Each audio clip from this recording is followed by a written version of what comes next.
Assembly చాలా అవుతుందంటే governor మేడంను పిలుస్తారా పిలువరా? రూల్స్ ప్రకారం పిలవాలే కదా. లేలే పిలవకున్నా ఏం కాదట.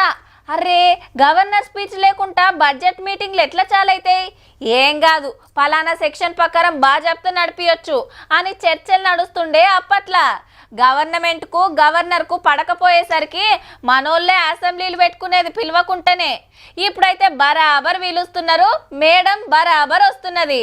చూద్దాం పాండ్రి మరి బడ్జెట్ మీటింగ్లు ఎట్లా చాలైనాయో.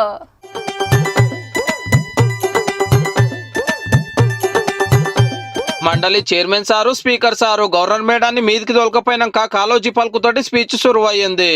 అధికారం ఉన్నదని హద్దు పద్దు లేక అన్యాయ మార్గాల నార్జింపు భూనిన అచ్చి వచ్చే రోజులందమైనయి. పాఠమంతా సర్కారీ రాసిస్తుంది కాబట్టి ఇంగ్లీష్ లో టక్క టక్క చదువుకుంటా పోయింది మేడము.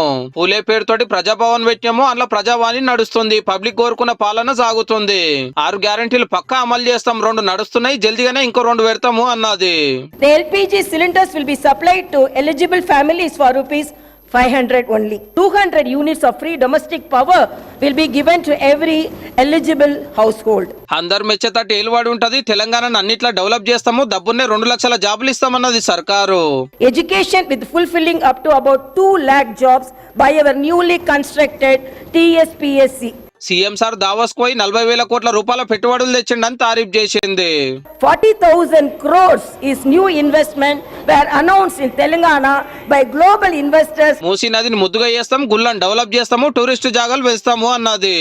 ఏ కులంలో ఎందరున్నారనే లెక్కలు పక్కా తీస్తామని మాటిచ్చింది గవర్నమెంట్ తరపున.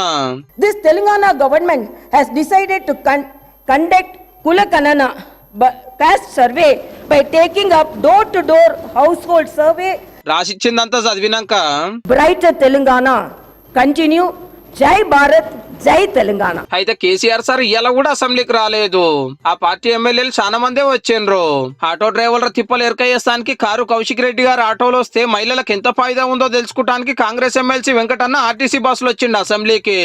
మిగతా వాటి ప్రస్తావన లేదంటే వచ్చే ఏడాదిలోగా మిగతావి అమలు కావని చెప్పకనే మీరు చెప్పారు. అయితే కేసీఆర్ సార్ కు ఆఫీస్ ఇచ్చిండ్రు, ఇది జాలది పెద్దది కావాలని స్పీకర్ సార్ ను కోరిరు బీఆర్ఎస్ ఎమ్మెల్యేలు.